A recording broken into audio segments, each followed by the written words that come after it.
Dildoes, Drugs, and Other D's.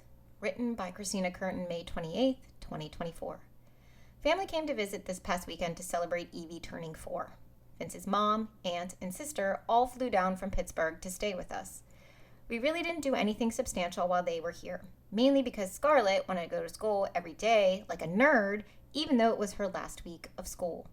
We also didn't do anything because we are a family of 6, 2 under the age of 5, plus 3 visitors and Gianna's boyfriend. That's a load to take out of the house in vehicles. So the fam hung out around the house most days, taking walks, trying not to die from the heat, planning meals, movie night outside, and enjoying our community pool. On their last night here, I thought it would be nice to play a game together. Evie would go to bed early since she didn't nap and had played in the sun for hours at the pool. All of us older people could enjoy some time together. After the younger animals were asleep, we joined around our kitchen table to play categories. If you've never played, here's a quick gist. Players roll a 2-sided die to select a letter, and then they have a set time to list words, starting with that letter for each category on the card.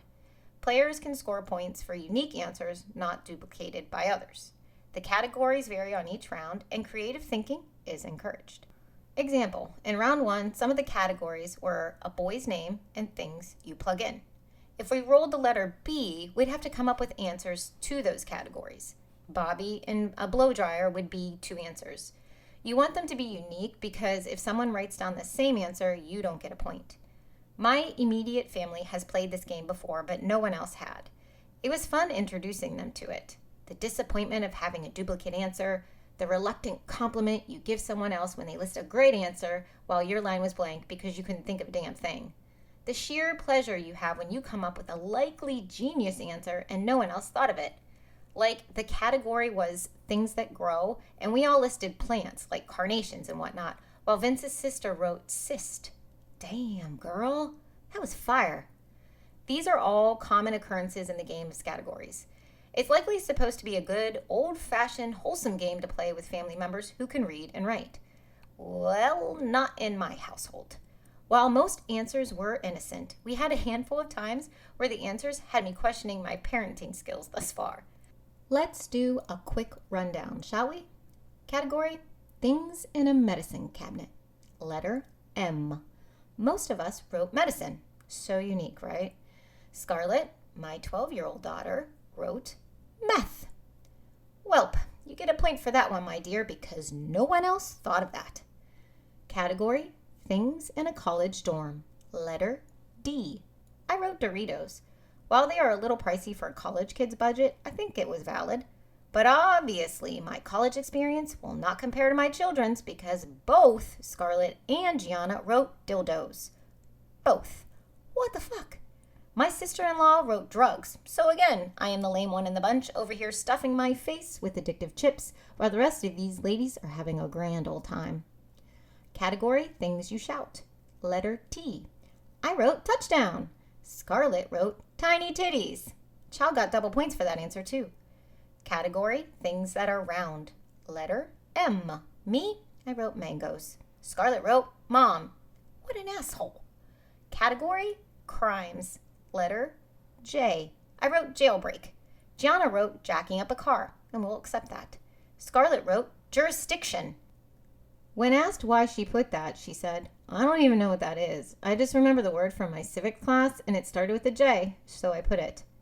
Florida education at its finest when your child thinks jurisdiction is a crime. There were a couple of super sweet answers, like when the letter was K, and they wrote Christina Curtin as their answer for heroes. I mean, come on now. But I think the highlight of my night was not this sweet answer. The best moment came towards the end. Everyone was getting tired, but we wanted to keep playing. Letter rolled was D. I set the timer, opened my folder to start reading the new list of categories, and write down my answers. As I was writing down my first few, I hear a sputtering of giggles emerge from the table, starting with my mother-in-law. Unsure of what was so funny, I continued until I got to things that are soft. Then I knew. My belly laugh started, and as the rest of the table, letter D in their minds, got to things that are soft, everyone began to cackle. We all knew what D was soft. What D was the obvious answer? The timer was still going on, though. Had to press on. There were more categories and more D's to throw around. I wrote donuts, despite what my brain was telling me, and continued. However, as I was still laughing and trying to see the next few categories, I realized the obvious D answer for things that are soft was the perfect answer for so many of these categories. Things kids play with. Things in the White House. The entire table continued to giggle as we stumbled through the remaining categories. I tried to request a pause and restart so we could all get the laughing out and answer with a clear mind, but everyone kept pressing on, so I did too. But it was hard. Again, another D innuendo. It never stops. In the end, me and my mother-in-law, the woman who first started cackling out loud, were the only two people to actually write the nickname for Richard as an answer for any of the categories, which was surprising given my children and their previous answers. Maybe they were trying to be unique and thought everyone was going to write another word for baloney pony on their answer sheet. Guess you never know what game night is going to give you. Gut laughing with my family about limp dicks is something I will remember for the rest of my life.